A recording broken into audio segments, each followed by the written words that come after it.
Bonjour, bienvenue à ce module de cours qui va porter sur la modélisation des transistors bipolaires et MOS en fréquence. Donc, jusqu'à ce point dans le cours, on a toujours travaillé avec des transistors dits à région mi-bande. Donc, essentiellement, on a évacué toutes les questions d'analyse en fréquence parce que ça apporte de la complexité dans l'analyse et dans toute la théorie du cours. Puis je pense que de la complexité, vous en avez déjà plein les bras avec toutes les équations qu'on a vues jusqu'à ce point. Maintenant, cependant, avant de finir le cours, il faut faire face à la réalité de la vraie vie. Typiquement, un transistor, les transistors que vous allez utiliser vont être caractérisés par une réponse en fréquence. Donc, le gain, le HFE, tel qu'on le voit ici, va se maintenir sur une bande d'intérêt. Il va éventuellement avoir un phénomène, typiquement un RC de premier ordre, un filtre, une fréquence de coupure basse de premier ordre, qui va faire en sorte que la réponse du transistor décroît avec la fréquence. Donc, si vous commencez à perdre votre gain, disons autour de 5 ou 6 MHz, vous allez avoir votre fréquence de coupure à 10 MHz. Donc, votre fréquence de coupure étant le point à 3 dB. On vous rappelle votre théorie des circuits ici. On n'invente rien, c'est quelque chose que vous aviez vu bien en détail au cours d'analyse de circuits avant. Puis ensuite, si on avance en fréquence, on va se retrouver avec une évolution du gain de un décuple, si on veut parler en français, un décuple par, par décuple en fréquence. Donc, vous avez, à toutes les fois que vous avez un facteur de 10 en fréquence, le gain de votre dispositif va chuter par un facteur de 10. Donc, la théorie, la figure qui vient là, elle vient de cette référence que vous avez en ligne. Et essentiellement, si on veut résumer, quand la fréquence du signal augmente, ben, le gain HFE décroît. Et il y a un point important quand on regarde la réponse en fréquence qui est souvent c'est la manière qu'on va utiliser pour caractériser votre transistor. Ça vous donne une plus belle spécification. On vous dit quand le HFE devient 1, donc correspond au produit gain largeur de bande. Quand votre gain devient 1, ben, c'est la limite à laquelle vous pouvez l'utiliser. Bien sûr, on pourrait vous parler du point à 3 dB, mais ça vous donnerait un nombre beaucoup plus petit. On aime ça vous vendre un transistor en vous parlant de son FT, et le FT étant la fréquence intrinsèque où le HFE du transistor devient 1. Vous pourriez le regarder comme la fréquence à laquelle il devient inutilisable. Il ne donne plus de gain. Donc, ça peut vous donner un gros nombre, comme dans ce cas-ci 2 GHz, et vous voyez bien que bien avant 2 GHz, votre transistor commence à manquer de souffle. Donc, si vous comptez dans votre montage que votre transistor vous a donné HFE de 100 ou de 200, ben, vous ne l'aurez plus disons à 100 MHz, parce que 100 MHz, il vous reste un gain HFE de l'ordre de 20. Et donc, ça, c'est ce qu'on capture par le paramètre F, la fréquence à laquelle le gain devient 1. Là, vous voyez cette recommandation qui vient de Rome sur cette page web qui essaie de vous d'ouvrir les yeux sur la réalité de la vie de la réponse en fréquence. Puis en gros, on vous dit, ben, aller jusqu'à la fréquence où le HFE égale 1, c'est pas très réaliste. Donc, dans quelle plage, jusqu'à où vous pouvez utiliser un transistor, mais environ jusqu'à FT sur 5. Donc, si vous allez jusqu'à FT sur 5, vous avez un transistor qui a un FT de GHz, ben, il pourrait être exploitable pour faire des choses concrètes jusqu'à 400 MHz. Après ça, ben, vous n'en tirez plus grand-chose. Donc, FT, le HFE dépend de la fréquence. Il y a une fréquence limite qu'on appelle le FT. C'est généralement ça que vous allez retrouver dans les spécifications. c'est la fréquence à laquelle le gain devient 1, et comme règle du pouce, opérer à 1/10 de ça, c'est sécuritaire, jusqu'à 1/5 si vous aimez le trouble, mais après ça, c'est à vos risques et périls, vous risquez de perdre votre temps à essayer de faire un amplificateur à plus que FT sur 5. Donc, un petit bout de retour sur les transistors, c'est le 2N2222. On pourrait faire la même chose avec le VN2222. Donc, vous avez ici les gains HFE. Donc, on va le descendre doucement. C'est un retour sur cette spécification. HFE, le courant de fuite. Ça aussi, c'est le courant de fuite. La tension de brisure, pardon. Tension de brisure, tension de brisure. Et là, on arrive le fameux VCE, VCE-SAT. On vous spécifie le VCE-SAT nominal 300 millivolts, qui bien sûr dépend du courant et du modèle. Ensuite, et comment ça va dépendre du modèle? Bien, ça va dépendre du modèle, regardez ici, via le niveau de courant et souvent aussi par le boîtier. Mais donc, le VCE-SAT, qui est une fonction du niveau de courant où on se place. Puis là, éventuellement, tout en bas, vous voyez arriver le produit gain largeur de bande. J'aurais peut-être pas dû courir trop vite. Là. Phase Emitter Voltage Saturation. Donc, quand vous avez le VBE-SAT, donc quand vous êtes dans le mode saturé, qu'est-ce que vous allez retrouver comme VBE? On vous le spécifie aussi. Donc, vous aurez, voilà, vous avez un minimum de 0,6, mais vous pouvez vous retrouver avec une tension VBE-SAT beaucoup plus élevée quand vous essayez de pousser le courant dans le transistor. Et finalement, on arrive à ce fameux FT. FT, qui est de 250 MHz pour un 2N2222. Puis en gros, ça vous dit que ce transistor, si on fie à ce que Rome nous a proposé, on ne devrait pas essayer de s'en servir pour faire des amplis qui tournent à plus de 50 MHz.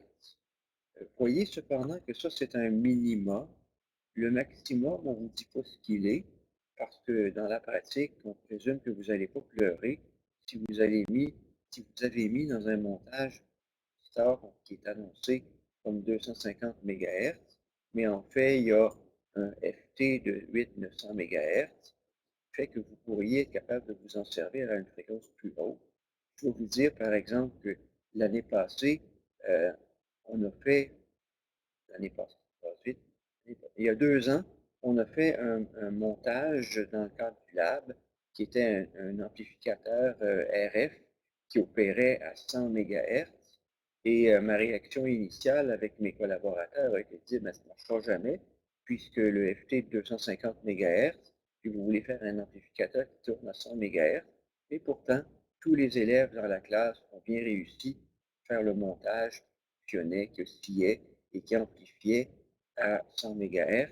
Donc, à l'évidence, la plupart des étudiants, tous les étudiants qui ont réussi devaient avoir des transistors qui avaient des FT entre 5 et 600 MHz, et pourtant, c'était des 2N2222. Donc ça, c'est un peu la philosophie de l'univers de l'électronique. Vous n'êtes pas censé vous plaindre comme client si on vous en donne plus que ce que vous demandez. Donc, le 250 MHz est un minimum. Ça peut être plus élevé, mais en gros, si vous avez un lot où c'est pas mieux que ça, vous n'avez pas à vous plaindre. C'est la spécification JEDEC du 2N2222 que le manufacturier rencontre. Notez que des 2N2222, il y a peut-être 40 manufacturiers qui vous en offrent. Donc, une fois qu'un manufacturier donné va rencontrer cette spécification minimale avec son produit, avec son procédé, ben lui, il va dire, moi, mes transistors, ils ont des FT de 500, je suis confortable, je n'aurai jamais un mauvais lot qui va descendre à 250, donc je ne m'en préoccupe même pas. Donc, c'est une stratégie qui est tout à fait possible. Là, on va arriver avec une valeur qu'on n'a pas encore vue dans le modèle, mais qui est le Collector Output Capacitance. Donc, un transistor, son collecteur, on vous dit dans ce cas-ci que le collecteur a une capacité parasite de 8 picofarad. 8 picofarad, ce n'est pas énorme, mais quand on est rendu à plusieurs centaines de mégahertz, si on essaie de combiner ça avec des résistances dans les dizaines de kiloohms, ben, le produit de dizaines de kiloohms avec une dizaine de picofarad, ça donne une fréquence de coupure qui est inférieure à 100 MHz. Donc le COB va venir jouer et définitivement, si vous voulez monter en haut de 50 MHz, le COB va venir déterminer la réponse et il faudrait donc ajouter ce composant dans le montage. Notez cependant qu'on vous dit que ce COB a été mesuré à 1 MHz. Il y a tout un jeu là-dedans parce qu'en réalité, la fréquence à laquelle on mesure la capacité parasite va déterminer, autrement dit, la capacité, est-ce qu'elle est fixe? Ben, peut-être pas tant que ça. Donc, pour ce modèle qui est à prendre avec, avec des pincettes, là, donc on vous dit, dans une certaine condition d'opération, vous devriez prendre en compte que votre transistor vient avec 8 picofarad de capacité parasite typiquement, entre le collecteur et la base. Notez, bon, 8 picofarad, est-ce que c'est beaucoup? Vous avez beaucoup travaillé ce trimestre par simulation. Vous êtes allé au laboratoire, vous avez fait des montages avec des circuits de prototypage et vous avez aussi fait la même chose dans le cours de circuit qui a précédé celui-ci. Un chiffre à vous rappeler, une quantité à vous rappeler comme ingénieur, si vous voulez savoir c'est quoi un picofarad, une spécification des plaquettes de prototypage que vous utilisez au laboratoire, une barrette, une seule barrette dans une plateforme de prototypage, ça vient avec une capacité parasite de 2 picofarad. Donc, quand vous avez deux barrettes voisines sur votre plaque de prototypage, vous devez considérer que ça vient avec 2 picofarad. Et la capacité dépend bien sûr à quelle distance vous êtes d'un plan de masse, mais c'est une grandeur physique. Donc, pour réussir à faire monter le potentiel sur un nœud une certaine quantité de volts, il faut mettre une certaine quantité d'électrons. Q est égal à CV, delta Q est égal à C delta V, relation physique élémentaire, donc, et gardez à l'esprit que une barrette sur une plateforme de prototypage, c'est 2 picofarads, et quand vous regardez une sortie d'un circuit intégré, l'ordre de grandeur que vous allez retrouver systématiquement, c'est de l'ordre de 5 à 10 picofarads. Donc, chaque sortie d'un circuit intégré, chaque broche, vient avec une capacité parasite qui est entre 5 à 10 picofarads. Donc, 8 picofarads, 10 picofarads environ, c'est l'ordre de grandeur de la capacité minimale d'une trace sur un circuit imprimé. Donc, quand on fonctionne dans un univers d'environnement discret, ben, il y a une capacité parasite qui, même quand vous ne savez pas qu'elle est là, vous ne réalisez pas qu'elle est là, ben, Mère Nature vous dit elle est là, cette capacité parasite, 8 picofarads contre le collecteur et la base, typiquement. Donc, vous avez d'autres spécifications, je n'entrerai pas dans les détails ici. Donc, c'est des choses qu'on a déjà vues. Vous voyez ici le FT. Bon, le FT de 250 MHz. Et encore une fois, on vous dit, ben, si ce FT, et en passant, ça c'est 3906, ce n'est pas le même transistor. Ce F, lui, avait spécifié différemment. Il n'y a rien qui oblige tous les manufacturiers à vous donner toutes les mêmes spécifications.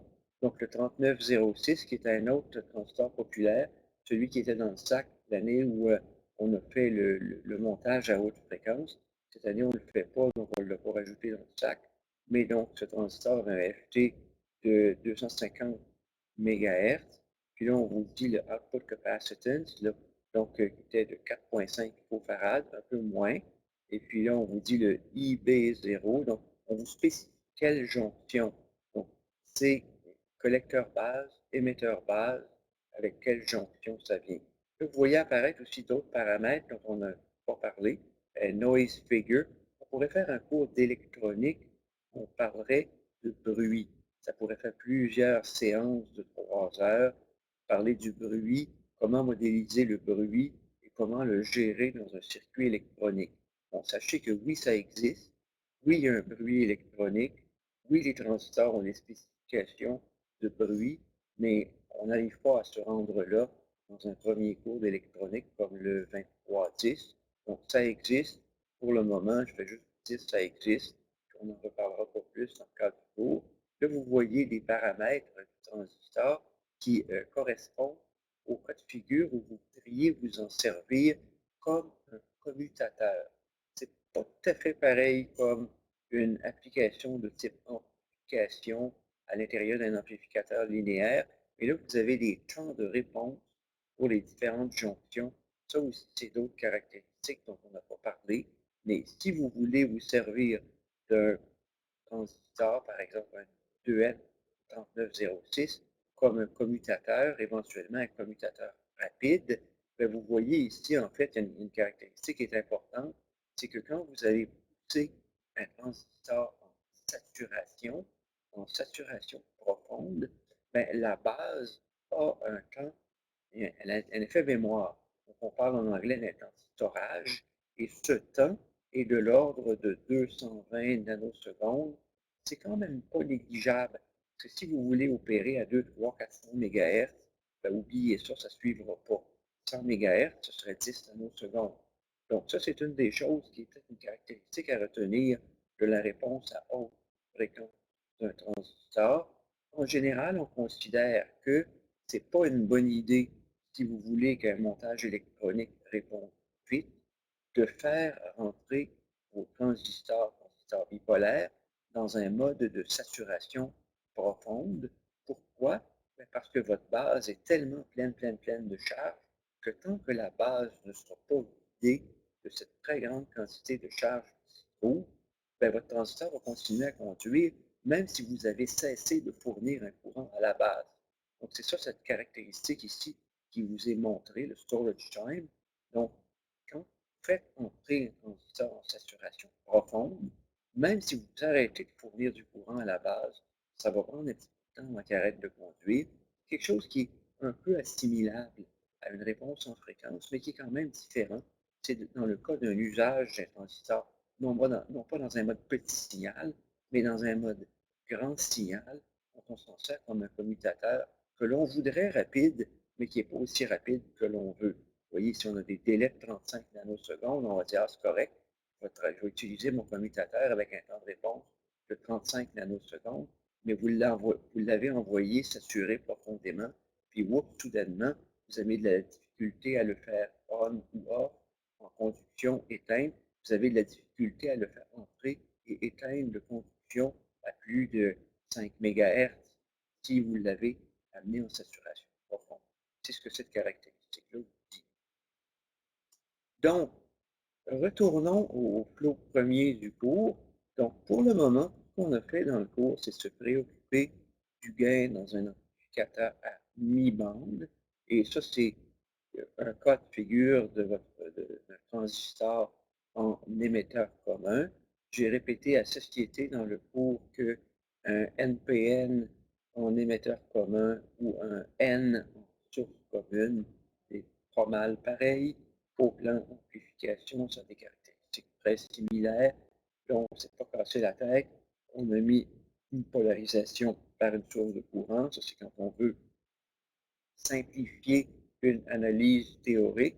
Pas toujours comme ça, mais mettons pour la simplicité de l'analyse, on a une source de courant à l'émetteur. On a découplé l'émetteur, ce qui fait que ce nœud-là est un beau zéro en signal. Ce n'est pas un montage qui est nécessairement très recommandé si vous voulez avoir un gain prévisible et stable. Pour vous rappeler, le gain va dépendre du RE qui est ici, mais néanmoins, c'est ce montage-là qu'on va regarder en premier pour commencer. Il faut bien commencer quelque part. Et donc, dans ce montage, vous avez deux condensateurs qui sont ici, CC1 et CC2. CC1 et CC2 sont deux transistors, deux condensateurs qui déterminent la fréquence de coupure basse du montage. Parfois, on va vous dire, on va mettre là un C infini. On va mettre un condensateur qui est gros. Et quand il est assez gros, ce condensateur, essentiellement, se comporte comme un fil. Cependant, mettons qu'il n'est pas si gros que ça et que je suis dans un environnement où le niveau d'impédance est plus bas. Donc, fait, la fréquence de coupure basse qui est là, vous en doutez bien, elle dépend d'un RC. Donc, si le R tend vers 0, si le R devient petit, par exemple 50 ohms, c'est ce qu'on va trouver, par exemple, dans une antenne commune, ça va être 100 ohms, 200 ohms, 300 ohms, 50 ohms. L'impédance de sortie des générateurs que vous avez au labo, elle est calibrée pour être 50 ohms. Un câble coaxial que vous allez utiliser au laboratoire, nominalement, les câbles coaxiaux que vous utilisez au laboratoire sont des câbles de 50 ohms. Donc, même quand vous ne faites rien, vous voyez instantanément, quand vous attaquez ce câble-là, vous connectez à ce câble-là, l'impédance instantanée que vous voyez, c'est 50 ohms. Je viens de rentrer un mot, impédance instantanée. C'est quoi, c'est une impédance instantanée? Ce serait une autre histoire. Mais en gros, pour faire court, là, c'est que instantanément, si vous avez une transition rapide à l'entrée ou si vous avez un appel de courant rapide à la sortie d'un câble, comme ceux que vous utilisez au laboratoire, câble coaxial, bien sûr, pas un spaghetti de fil, pas une paire torsadée ou deux fils disposés de façon, disons, très, on va dire en bon canadien, très casual, là. Vous prenez deux fils et puis vous en faites une grande boucle. Ben, ça, la théorie de l'électromagnétisme dit que vous pouvez faire l'équivalent d'un transformateur à noyau d'air et que la loi de Lenz, qui est l'inductance de la boucle, est proportionnelle à l'air de la boucle. C'est toutes des choses que vous avez vues dans un cours d'électromagnétisme et vous avez probablement enfoui dans une case très loin dans votre cerveau parce qu'on ne s'en sert pas tous les jours. Mais en gros, si on veut que ça réponde vite, ben, il faut faire attention à comment on distribue un signal. Une paire torsadée, d'habitude, donc si vous prenez le genre de fil que vous avez au laboratoire et vous les torsadez ensemble, ce que ça a pour effet, c'est qu'un tour, un petit bout d'induction positive va avoir tendance à parier un petit bout d'induction négative. Les champs magnétiques vont aller vers le haut et vers le bas, vont se compenser l'un l'autre, et au bout du compte, ça vous donne un médium, une ligne de transmission qui aboutit à avoir une impédance caractéristique autour de 300 ohms. Le câble coaxial que vous avez au laboratoire est 50 ohms. Donc, 50 ohms, c'est l'ordre de grandeur d'un niveau de signal. Ben, si vous avez une source qui a une impédance de 1 kΩ, ou vous avez une source qui a une impédance de 50 ohms, ben, c'est ça la résistance à considérer qui est ici, là. Et cette résistance, ben, si vous avez une résistance d'entrée qui est élevée, de l'ordre du kiloohm, ben, la boucle qui est là, vous allez voir une impédance globale. Vous pourrez, par exemple, s'il y a 1 kiloohm ici, 50 ohms ici, ben, la boucle, ça va être 1 kiloohm plus 50 ohms. Et donc, quand vous allez regarder cette boucle, on tourne dans votre cours de circuit, tout ce que vous avez appris est toujours vrai. Donc, comment ça répond, ce condensateur qui est là? Ben, comme un RC, puis RC, c'est constante de temps. Donc, T est égal à,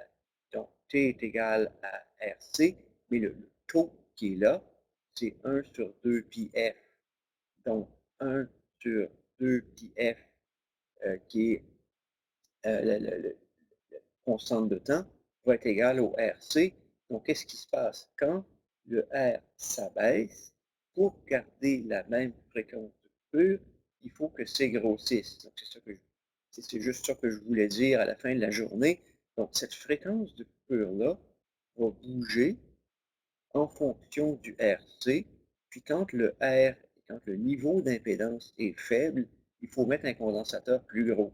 Et si on ne se méfie pas, ben à un moment donné, si le niveau d'impédance est bas et que je n'ai pas grossi mon condensateur, ben cette fréquence de coupure-là monte. Elle veut venir vous mordre. Vous voulez faire quelque chose qui va quantifier la voix humaine, qui typiquement se situe entre 1 kHz, pardon, c'est ça, entre 1 kHz et 500 Hz. La base de la voix humaine, 500 Hz, c'est à peu près là que ça se passe. Donc, entre 500 Hz et 4 kHz. Donc, si vous voulez passer votre 500 Hz correctement sur un microphone, un téléphone, puis si vous voulez de l'audio de qualité pour les audiophiles, ben là, vous voulez vouloir que ça réponde à 20 Hz ou à 10 Hz. Ceux qui aiment de la base tonitruante, là, qui fait boum boum boum, ben, de la base boum boum boum, ça se passe à 10 Hz ou moins. Donc, et puis de toute façon, vous êtes sourd en bas de 20 Hz. Votre oreille, l'oreille normale d'un humain normal ne répond pas en bas de 20 Hz. Donc, vous n'en ferez pas la différence. Donc, la voix humaine, mettons à 500 Hz, la basse boum boum à 20 Hz. Entre les deux, vous allez vouloir un amplificateur audio qui laisse passer la fréquence d'intérêt. Cette fréquence de coupure-là est déterminée par un premier RC qui est là. Il y a un deuxième RC, qui est là. Donc, typiquement, vous savez bien, votre amplificateur a une impédance de sortie. Si on veut se rendre la vie facile, on néglige le R0, puis on a le droit de négliger le R0 quand le RC n'est pas trop grand. Donc, mettons, si votre RC est de 1 kΩ, ça, 1 kΩ, c'est facile, ça fait des calculs faciles. Donc, si j'ai un R de 1 kΩ, j'ai une charge de 1 kΩ, bien, il y a encore un autre boucle. Il y a une deuxième boucle qui vient d'apparaître, dans laquelle il y a C2, et ce condensateur, dans cette boucle de sortie, bien, il va se retrouver combiné avec RC et RL, et là, ce coup-ci, RC et RL vont bien sûr être en série dans cette boucle. Si vous voulez que CC se comporte comme un fil pour la boucle de sortie que je viens de vous montrer ici, là, que je suis en train de dessiner virtuellement ici, pour cette boucle-là, CRC et RL vont être en série. Donc, j'aurai 2 kΩ dans la boucle. Et ça aussi, ça vous ferait une autre fréquence de coupure basse. Cependant, à haute fréquence, à l'autre bout, donc ça, c'est déterminé par CC1, CC2. CE aussi va jouer. On va regarder les équations. Donc, la capacité, on peut utiliser capacité, la qualité de votre découplage de l'émetteur, qui dépend bien sûr de l'impédance de sortie de votre source de courant et qui dépend de CE, va être en fait une troisième place où il peut apparaître un zéro, si vous voulez, dans le système, vraiment un zéro. Donc, et cette troisième place qui peut vous donner ce phénomène ici, là, de fréquence de coupure basse, qui vient, CE, va être une troisième source. On va voir les équations un petit peu plus tard. Donc, on vous dit ici, CE détermine une fréquence de coupure basse, CC1 détermine une deuxième fréquence de coupure basse, et CC2, on détermine une troisième, et les trois vont jouer. De l'autre côté, fréquence de coupure haute, c'est votre capacité parasite qui est au collecteur qui va se combiner avec les résistances présentes pour venir vous donner une autre fréquence de coupure. Et donc, on va faire l'analyse des deux côtés. Une analyse du côté fréquence de coupure basse, puis une analyse du côté fréquence de coupure haute. Ça, on va faire ça en détail dans le module de cours suivant. Je vais juste vous donner une idée de ce qui s'en vient. Pour se résumer, on a un amplificateur avec le comportement à mi-bande, avec une fréquence de coupure basse, déterminée par le couplage que vous avez ici. À fréquence suffisamment basse, c'est un fil. Le couplage que vous avez ici, à fréquence suffisamment basse, c'est un fil. Et le découplage que vous avez ici, qui, à fréquence suffisamment basse, fait que ce nœud va apparaître comme une masse virtuelle. Et ces trois phénomènes vont introduire trois fréquences de coupure basse. Il n'y a rien qui dit qu'elles sont à la même place. Et ça peut devenir intéressant de voir les équations quand ce n'est pas le cas. On va voir ça plus tard. Mais donc, c'est un des phénomènes que l'on voit en compte.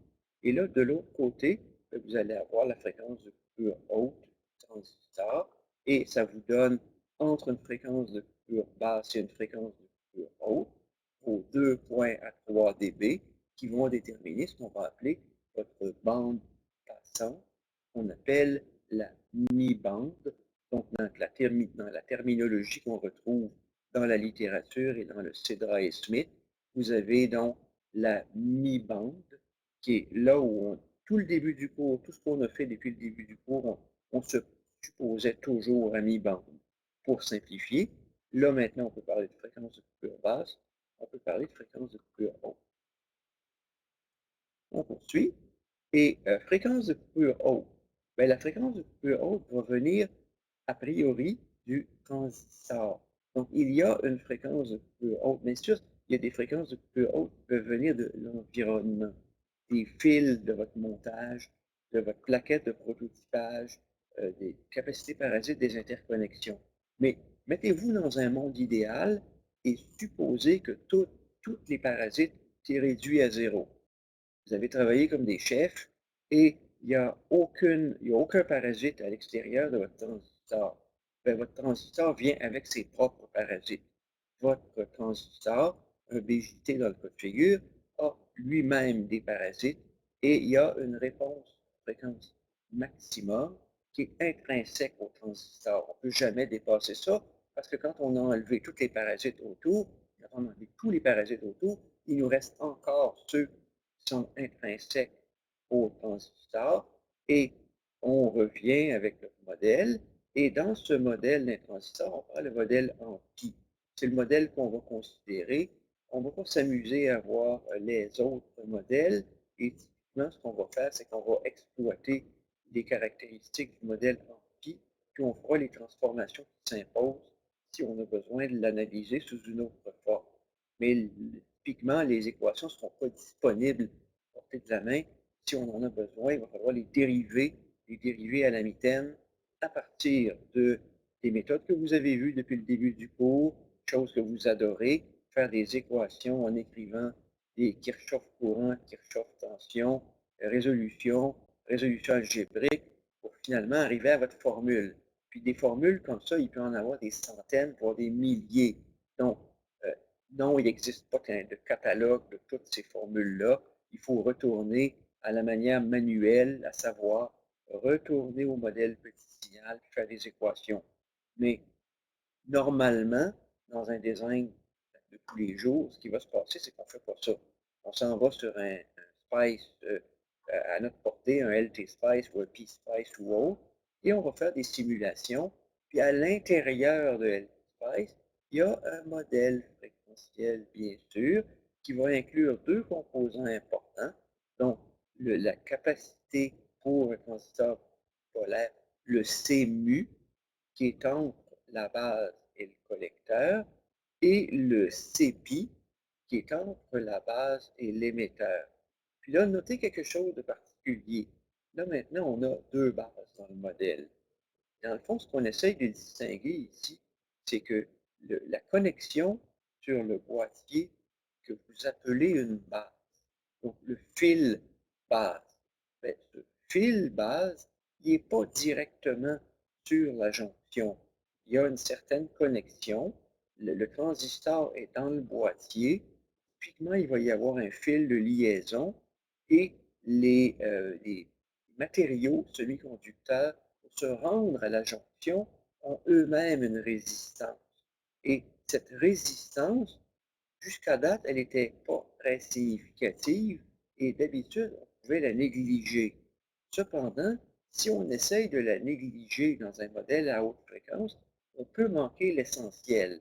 Par exemple, pourquoi, même si CMU ne me dérange pas dans la réponse de fréquence, comment se fait-il que CPI va introduire un terme qui va limiter la réponse de fréquence peu haute?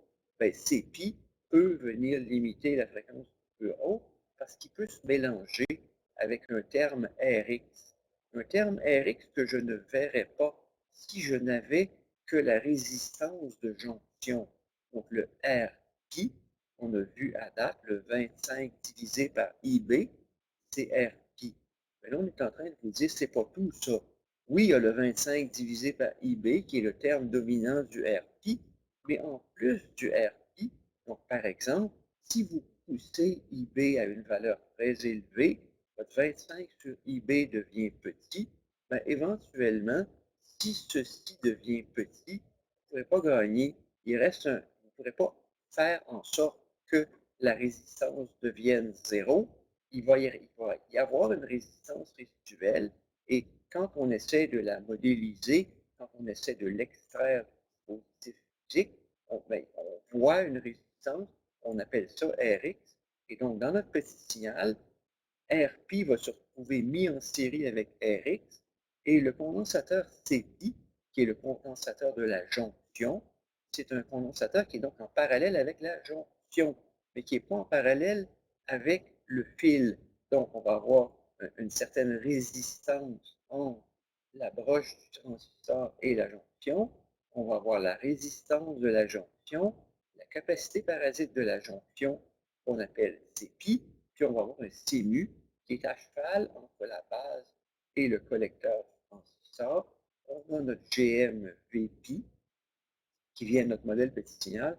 Puis bien sûr, on a notre R0 qui est là quand on a la capacité ou le désir ou l'envie de se frotter à R0 avec les équations que ça implique. Et R0, typiquement, vous savez, quand j'ai un niveau d'impédance sortie qui se met à s'élever, si je n'en tiens pas compte, tout bêtement, je pense que je vais avoir un grand gain. Je ne le vois pas, mais mon grand gain, parce que je suis, on dirait en bon canadien, shunté. Donc, j'ai une résistance R0 qui vient se placer en parallèle avec le montage de sortie, faire en sorte de me donner un gain de tension limite maximum sur le transistor. Donc, à un niveau d'impédance de sortie élevé, on n'a pas le droit de négliger R0. Puis R0 va être un terme, bien sûr, qui va ajouter de la complexité. Et donc, voici donc maintenant notre modèle amphi complet, modèle fréquentiel, où on a notre GMVP, qui est notre source de courant commandé, R0, qui est la sensibilité du courant de sortie à la variation VCB. On a notre RP, qui est ce qu'on connaissait, la résistance équivalente à la jonction. Et il va s'ajouter à ça un Rx, qui est les résistances parasites entre le boîtier physique et la jonction. Et on va voir maintenant apparaître nos deux capacités de jonction, de la jonction base émetteur et de la jonction base collecteur. Et donc, le modèle va inclure maintenant deux capacités. Et quand on va vouloir faire une analyse à haute fréquence, à basse fréquence, ces condensateurs-là, on parle de picofarad. Donc, c'est picofarad à 10 Hz, ça va être des gigaohms, vous pouvez les oublier. Mais à des centaines de mégahertz, donc si vous passez de 10 Hz à 100 mégahertz, ben là, vous êtes à une fréquence qui est 10 exposant 7 fois plus élevée. Donc, le niveau d'impédance est 10 exposant 7 fois plus bas. Et sans surprise, ça va devenir les termes dominants qui vont déterminer donc, le fonctionnement du montage. Donc là, maintenant qu'on a bien discuté en détail le modèle d'un BJT à haute fréquence, on peut regarder donc la réponse en fréquence d'un BJT. Bon, là, on vous dit, ben, il y a une fréquence de coupure haute qui dépend de quoi? D'un CP et d'un CMU. Bien sûr, on n'aurait pas pu en parler intelligemment avant, parce qu'on ne savait même pas que CP et CMU existaient. Donc, la réponse de fréquence de coupure de PCB, qui peut être, par exemple, de 3 à 5 picofarad, donc votre 2 picofarad par barrette, la capacité parasite d'une trace de PCB qui peut être, par exemple, de 3 à 5 picofarad par centimètre. Mais bien sûr, une fois que vous avez enlevé tout ça dans un monde idéal et que vous avez des interconnexions très courtes, il va tout de même vous rester les capacités parasites intrinsèques du transistor, ses pieds, ses mu dans le transistor bipolaire. Donc, on va faire des équations dans le module de cours suivant pour montrer comment faire l'analyse à haute fréquence. Là, voici donc maintenant une fiche synthèse. C'est tiré d'un Cedra et Smith, je ne me rappelle plus quelle version.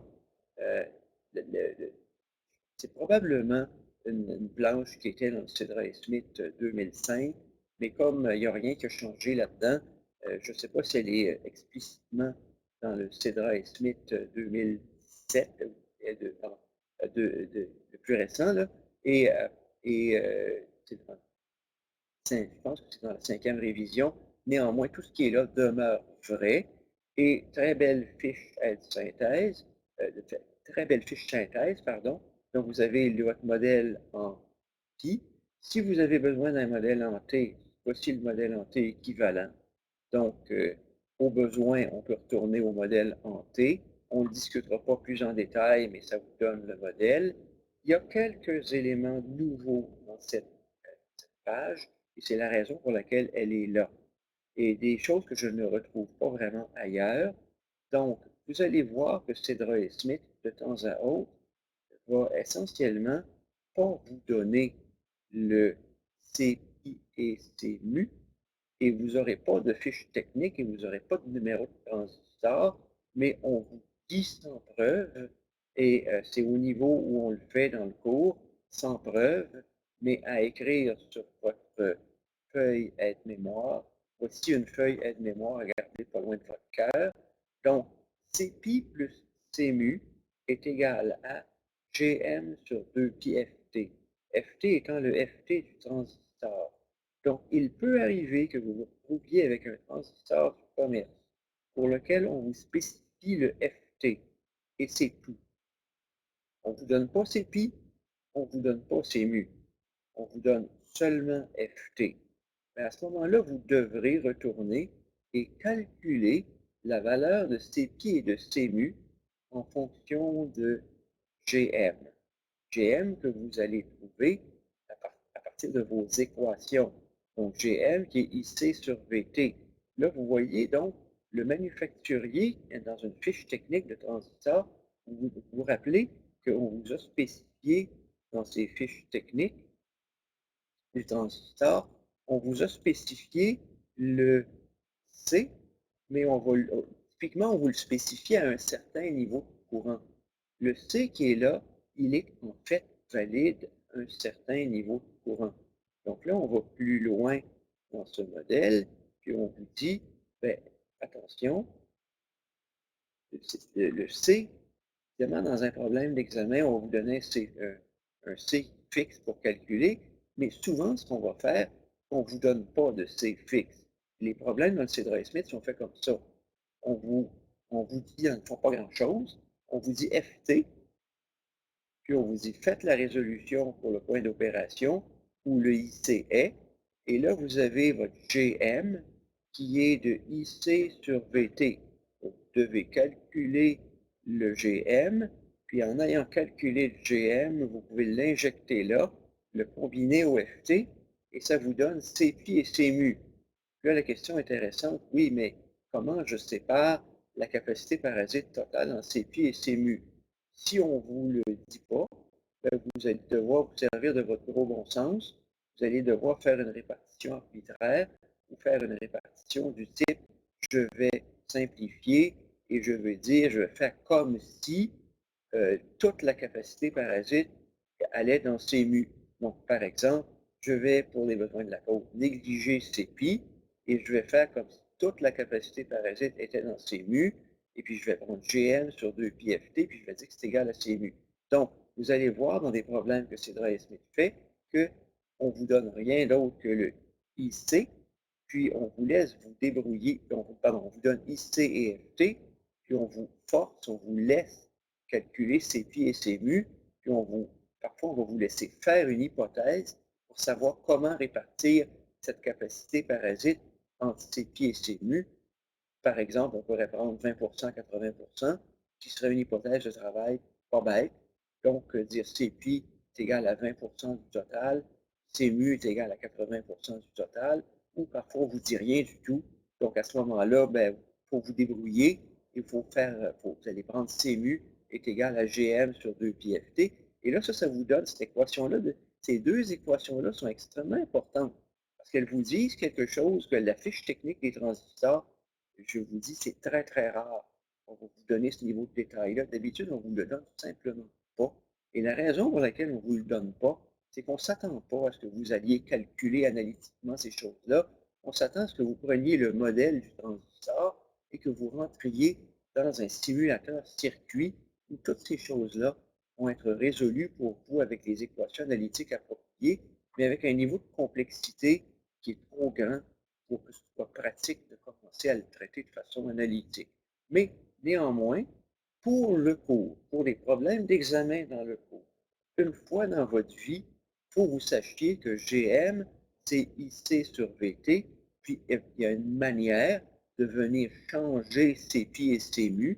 Et vous voyez le lien.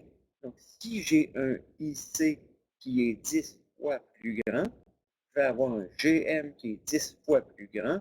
Et en augmentant GM par un facteur de 10, donc si j'ai IC 10 fois plus grand, GM va être 10 fois plus grand, GM va être 10 fois plus grand, et oups, regardez ce qui se passe, CPI et CMU sont proportionnels à GM. Donc ça, c'est quelque chose que les fiches techniques manufacturiers typiquement ne vous disent pas. Une autre équation qui est extrêmement intéressante, que généralement on ne retrouve pas, qui n'est pas à portée de main, et ça c'est une équation qui sort de la physique quand on regarde les propriétés de la jonction et qu'on retourne à la physique de la jonction. Je sais que vous adorez ça dans le cadre de Cauchy. Donc, on vous donne l'équation sans preuve et on vous dit quand le VCB augmente, il n'y a pas juste le lambda comme phénomène. Il y a un deuxième phénomène qui va entrer avec VCB. On a dit plusieurs fois que l'effet Early était associé à un élargissement de la jonction. Et quand vous élargissez la jonction, c'est comme si les deux plaques parallèles d'un condensateur étaient repoussées.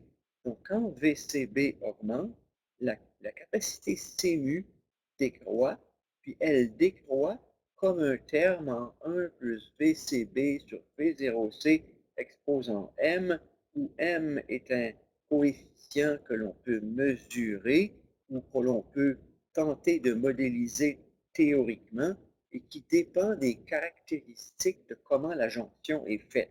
Là, je vous en ai dit probablement trop d'informations. Votre rideau de fer est descendu devant vos yeux, vous n'écoutez plus. Mais pour faire une longue histoire courte, quand vous augmentez GM, CPI et CMU augmentent. Et quand vous augmentez VCB, CMU décroît, suivant une équation. J'ai vu cette équation à cet endroit et je n'ai personnellement jamais vu ces équations ailleurs. Donc, gardez-les précieusement. Elles vous sont fournies et vous allez voir dans les exercices que Cedra et Smith fait qu'il prend avantage et il utilise directement ces équations. Donc, le plus souvent, on va vous donner ces pieds et ces mu, mais il y a des problèmes dans le Cedra et Smith où on ne donne pas ces pieds et ces mu et tout ce qu'on vous donne, c'est le courant de polarisation ou même, encore cochon, on vous force à le calculer et on vous dit, ben, débrouille-toi, VT, tu sais que c'est coté sur Q 25 millivolts, calcule ton IC, ça va te donner un GM, je vais te donner FT, parce qu'autrement, vous ne pouvez rien faire. Vous allez calculer un CPI, CMU, et ça va vous permettre de commencer à analyser votre problème. Et donc, voici toutes les équations qu'on vous fournit. Les autres, vous les connaissez déjà. Donc, ça, c'est un modèle petit signal haute fréquence étendu pour tenir compte du modèle petit signal. Donc, vous avez donc Rx, Rp. Là, regardez que Rx là-dedans n'apparaît pas dans les équations parce qu'il dépend des parasites. Donc, Rx, c'est quelque chose qui dépend de parasites, qui est une propriété du transistor. On sait que ça existe, on sait que c'est un terme qui va compter à très haute fréquence, et on sait que si on ne le met pas dans le modèle, on ne comprend pas pourquoi certaines propriétés sont observées. Donc, ça le prend dans le modèle si on veut que le modèle colle à une certaine réalité à très haute fréquence. Mais il n'y a aucune équation qui vous le donne. Puis là, on vous a donné quelques équations de grande valeur et je vous recommande de conserver ça près de votre cœur quand vous allez devoir faire un certain examen final. Peut-être il va y avoir des questions sur le modèle à haute fréquence. Donc, maintenant, on peut retourner au MOS. On peut retourner au MOS, puis on va dire, ben, c'est comme pas mal pareil. C'est un NMOS à source commune, découplé par CS, condensateur de couplage chez C1, condensateur de couplage chez C2. Je ne vais pas refaire la discussion au long, c'est la même chose. Donc, j'ai une source de courant commandée par une tension et il y a une certaine résistance à l'entrée. Il y a une boucle qui a une certaine fréquence de coupure. Il y a une boucle qui a une certaine fréquence de coupure basse. il y a ici un autre point qui peut induire une fréquence de coupure basse. Et ces trois fréquences de coupure basse vous viennent de CC1, C3 et C2. Donc, les trois fréquences de coupure basse sont déterminées par ce condensateur, ce condensateur, ce condensateur. Et en passant, question banale, classique, question de mini-test. Est-ce que CC1 introduit une fréquence de coupure haute ou une fréquence de coupure basse? Bon, fréquence de coupure basse, basse, basse, basse. La haute vient d'où? La haute va venir de ce qu'il y a dans le transistor. Donc, là, on poursuit. Et pour poursuivre la discussion, ben, il faut voir un modèle du transistor. Donc, le transistor a une capacité de jonction entre le drain et le substrat. Il y en a un autre entre la grille et le drain. Il y en a un autre entre la grille et le canal. Et il y en a un autre entre la grille et la source. Et entre la source et le substrat. Donc, en gros, il y a des capacités parasites partout. Ben, tout objet physique vient avec de la capacité parasite. La physique dit Q égale CV, delta Q est égal à C delta V. Pour qu'il y ait un certain potentiel qui s'établisse sur un nœud, il faut fournir une certaine quantité de charge. Babebi bobu de la physique. Donc, il y a une capacité parasite entre la source et le substrat, entre la grille et le canal, la grille et la source, entre la grille et le drain, entre le drain et le substrat. Donc, capacité parasite partout. Et là, on va vous dire que oméga t est égal à Gm divisé par Cpi sur Cmu. Puis en réalité, c'est pas vraiment complexe d'où ça vient, parce que Gm, quand on le regarde sur notre modèle en T, rappelez-vous que Gm, c'est l'équivalent de conductance. 1 sur Gm, c'est la conductance entre la grille et la source. Donc, Gm, ça a des dimensions de conductance. 1 sur Gm, ça a des dimensions, pardon, 1 sur Gm, ça a des dimensions de résistance.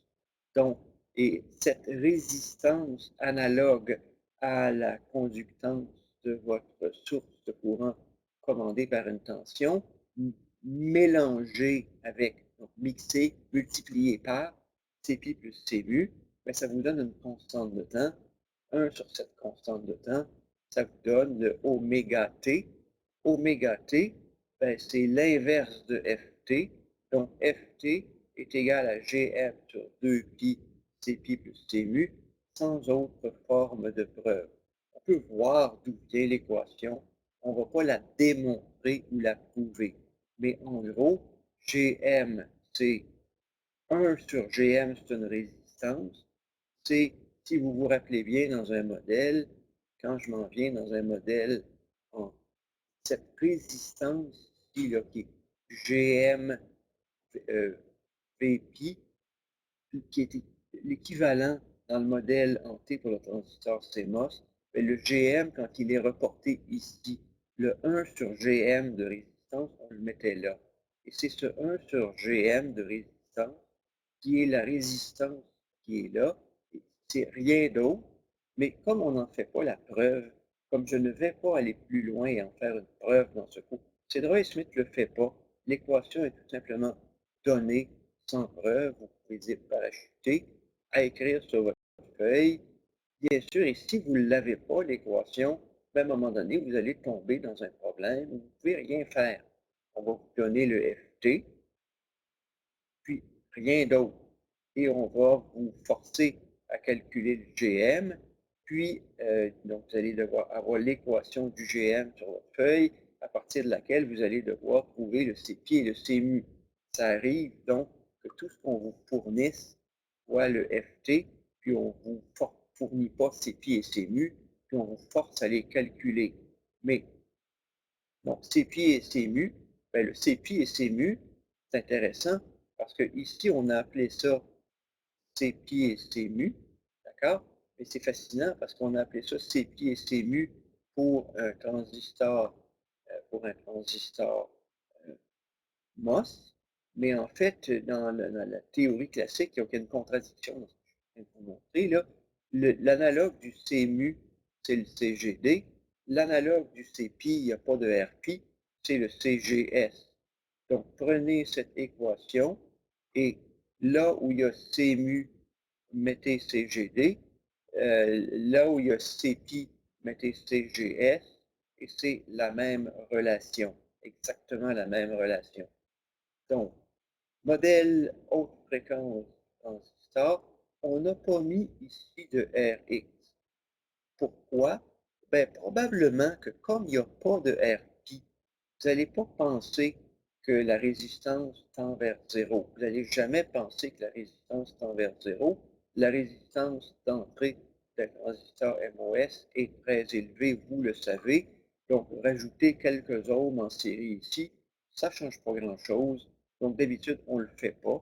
On pourrait mettre un Rx ici, mais comme il n'y a pas de Rp qui devient petit et qui vient parfois dominer, qui viendrait dominer ce qui se passe à haute fréquence, comme il n'y a pas de Rp, on ne sent pas le besoin de mettre un Rx et on a un modèle qui apparaît plus simple, qui n'a que le CGS entre la grille et la source. Donc, CGS, CPI, ça s'utilise exactement de la même manière. Donc, dans un transistor bipolaire, on va parler ici de CPI. Dans le transistor MOS, on va parler de CGS. Ça a essentiellement la même fonction à haute fréquence. Ça s'analyse de la même manière. Là, ici, vous avez le CGD, qui va être l'analogue du CMU, qui est donc la capacité de couplage entre l'entrée et la sortie, qui va être très souvent déterminant dans la fréquence de coupure haute. On va y revenir, on va voir pourquoi un petit peu plus tard, avec notre résistance R0 en sortie. Donc, dans ce modèle, donc on a notre fréquence de coupure haute qui va être déterminée par CGS et CGD, CGS et CGD, qui sont l'analogue de CPI et CMU. On sait que pour bien question de mini-test, hein, c'est quoi l'analogue CMU, c'est quoi l'analogue de CPI pour de l'un et de l'autre. Ça se pose très très bien pour question de mini-test. C'est quelque chose que je vous invite à programmer dans votre cerveau quand vous allez vouloir répondre à un certain mini-test qui s'en vient. Donc ensuite, donc, vous voyez la réponse. Si vous avez une fréquence de coupure haute, ça, ce serait le cas de figure d'un amplificateur à couplage direct. Vous pourriez traduire ça comme mon MU741 ou mon LM324. Donc, un amplificateur opérationnel typique va avoir un pôle dominant, on va y revenir. Il y a possiblement 12 pôles dans l'ampli. Mais d'habitude, on s'arrange pour avoir un pôle dominant et on le fait pour des considérations de stabilité. On y reviendra. Mais vous allez avoir une fréquence de coupure haute, puis un pôle dominant. Bon, ça, c'est quelque chose qui est très intéressant à garder inscrit là, pour toujours et jamais oublier. Pour un 741, c'est 1 MHz de fréquence de gain unitaire et la fréquence de coupure haute pour un 741, c'est 10 Hz. Donc, votre fréquence de coupure commence à tomber pour un 741 à partir de 10 Hz, vraiment pas très haut. Et le comportement que vous allez avoir ici, c'est une réduction, un produit gain largeur de bande fixe avec un gain qui est réduit par un facteur de 10 à chaque fois que la fréquence augmente par un facteur de 10. Donc, ce serait le cas d'un amplificateur à couplage direct. Et donc, la bande passante, ce serait entre 0 et le point à 3 dB dans le cas où il n'y a pas de fréquence de coupure basse. Donc, la fréquence de coupure haute pour un amplificateur à couplage direct est directement la bande passante. Donc, ceci termine il y a ce petit point. Donc, typiquement, si vous avez une fréquence de coupure haute et basse, la bande passante, c'est la différence entre les deux. Pour un ampli à couplage direct, la bande passante, c'est la fréquence de coupure haute. Et pour ce qui est de la fréquence de coupure haute, de façon classique, on va se retrouver avec une grandeur qui est le produit gain largeur de bande, en bon canadien, Gain Bandwidth Product. C'est une caractéristique que vous allez retrouver dans les fiches techniques des amplificateurs opérationnels, le Gain Bandwidth Product, produit gain largeur de bande, qui est le produit entre le gain et la largeur de bande. Typiquement, c'est applicable au cas des amplis à couplage direct. Donc, quand vous achetez un amplificateur opérationnel, utilisez un amplificateur opérationnel, il est à couplage direct, il y a une fréquence de coupure haute et on va vous dire le produit gain largeur de bande est, par exemple, pour un 741, 10 exposant 6. Et ma fréquence de coupure, ma bande passante, ma fréquence de coupure va être de 10 Hz. Et mon gain à 0, c'est 10 exposant 5. Ça, c'est tellement fondamental, basique. Je ne suis pas une encyclopédie de paramètres de différents composants électroniques, mais celle-là est tellement banale, tellement directe, tellement facile, et elle revient tellement souvent que ça vaut la peine de ne jamais l'oublier. Donc, 10 exposant 6 pour un 741, 10 exposant 5, 10 Hz là. Donc, quand vous travaillez avec un amplificateur opérationnel basique, pensez à 1 million, pensez à 10 exposant 5, pensez à 10. Bien sûr, il y a des amplificateurs opérationnels qui ont des produits gain largeur de bande bien plus hauts, comme 10 exposant 9. Donc, ça veut dire que la bande passante va être beaucoup plus élevée. Puis, en passant, plus, c'est pas toujours mieux. Quand le produit gain largeur de bande est beaucoup plus grand, ce que ça va induire d'habitude, c'est des problèmes potentiels de stabilité à haute fréquence. Donc, plus n'est pas toujours mieux. Un amplificateur qui a un produit gain largeur de bande beaucoup plus grand, c'est typiquement un amplificateur opérationnel qui peut causer des problèmes d'oscillation dans un montage si vous n'y prenez pas garde. Donc, disons que c'est pour adultes qu'on s'entend, mais un 741, 1 million, 10 exposant 5, 10, c'est pas très difficile de trouver des amplificateurs opérationnels récents qui ont un produit gain largeur de bande qui va être de l'ordre de 1 milliard, 10 exposant 9. Et typiquement, ça va se faire peut-être avec un gain A de 10 millions, puis le produit, donc si ça c'est avec une fréquence de coupure qui va être peut-être de 100 Hz ou de 1000 Hz.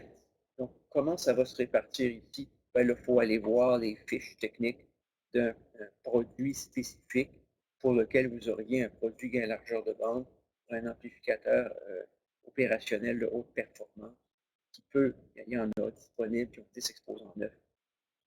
Donc, ceci termine ce module de cours, ce premier module de cours sur la réponse fréquence. Je vais vous inviter à passer au suivant, donc l'analyse de la réponse fréquentielle. On va vous donner des équations qui vont vous faire peur, mais c'est ça la vie. Donc, je vous invite à passer au prochain module. Bonne journée.